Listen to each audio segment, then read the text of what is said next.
السلام علیکم یار، فارسی کی ایک ترکیب ہے جو اردو میں بھی رائج ہے. ترکیب نہیں، اصول ہے. وہ یہ ہے کہ جس طرح شہر لاہور ہے نا، مطلب لاہور کا شہر، اس کو ہم لاہور شہر بھی کہہ سکتے ہیں. شہر ایران کو ایران شہر کہہ سکتے ہیں. شاہ شاہان کو شاہان شاہ یعنی شہنشاہ بھی کہہ سکتے ہیں.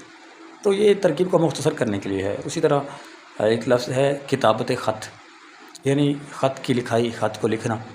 اگر ہم مثال دیتا ہوں جملے سے، ایک جملہ بناتے ہیں کہ یہ کہنا ہو کہ بھائی یہ خط لکھنے کا زمانہ نہیں ہے، تو ہم اس کو یوں کہہ سکتے ہیں کہ بھائی یہ کتابت خط کا زمانہ نہیں ہے. تو کتابت خط کو جس طرح شہر ایران کو ایران شہر کیا تھا، شہر لاہور کو لاہور شہر کیا تھا، اسی طرح کتابت خط کو خط کتابت ہم نے کرنا ہے.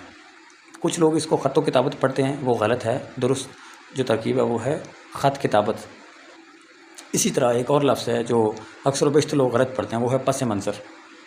اب پس منظر دراصل اردو میں اس کو کہیں گے پیچھے کا منظر. تو پیچھے کا منظر اگر اس کو ترکیب میں دیکھیں گے تو یہ ہو جائے گا منظر پس، یعنی پیچھے کا منظر، بیک گراؤنڈ. تو منظر پس کو جب مختصر کریں گے یہ بن جائے گا پس منظر. نیچے جو زیر آ رہا تھا نا رے کے، وہ ختم ہو جائے گا.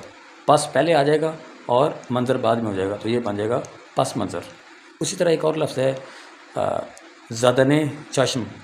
زدن کا مطلب ہوتا ہے مارنا. جس طرح ہم کہتے ہیں کہ یار وہ خوف زدہ ہو گیا، خوف سے مارا ہوا، تو زدن کا مطلب ہوتا ہے مارنا. تو چشم کا مطلب ہوتا ہے آنکھ.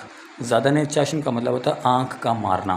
یہ اس کا لفظی معنی ہے. اور اصطلاحی معنی سے مراد ہوتا ہے پلک جھپکنے کے برابر وقت میں. مثال کے طور سے اگر یہ واقعہ آنکھ جھپکنے میں پیش آیا تو ہم اس کو یوں کہیں گے کہ یہ واقعہ زدن چشم میں پیش آیا. تو لہٰذا زدن چشم کو جب مختصر کریں گے تو وہی اصول لگے گا. جس طرح شہر ایران کو ایران شہر کہا جاتا ہے، کتابت خط کو خط کتابت کہا جاتا ہے، اسی طرح زدن چشم کو چشم زدن کہا جائے گا کہ بھائی چشم زدن میں یہ واقعہ ہو گیا. اسی طرح ایک اور لفظ ہے پیش لفظ کہا جاتا ہے، حالانکہ یہ ہے پیش لفظ. انگریزی میں اس کو پری فیس کہتے ہیں. کسی بھی کتاب میں جو ابتدائی صفحات میں دیباچہ لکھا جاتا ہے لفظ پیش کہا جاتا ہے.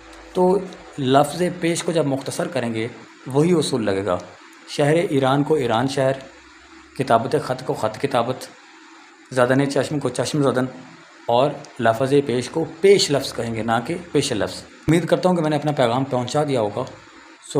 اختلاف رائے تو گویا ہے حسن گفتگو، گفتگو کے حسن کو حق ہے بڑھایا کیجیے. تو آپ کو اگر کوئی آپ کے پاس اس سے زیادہ بہتر اس کا طریقہ کار ہے سمجھانے کا، وضاحت کرنے کا، تو آپ اس کو کامنٹ سیکشن کا استعمال کرتے ہوئے بیان کر سکتے ہیں. میں علی رضا کامل اجازت چاہتا ہوں. اب تک کے لیے اتنا ہی.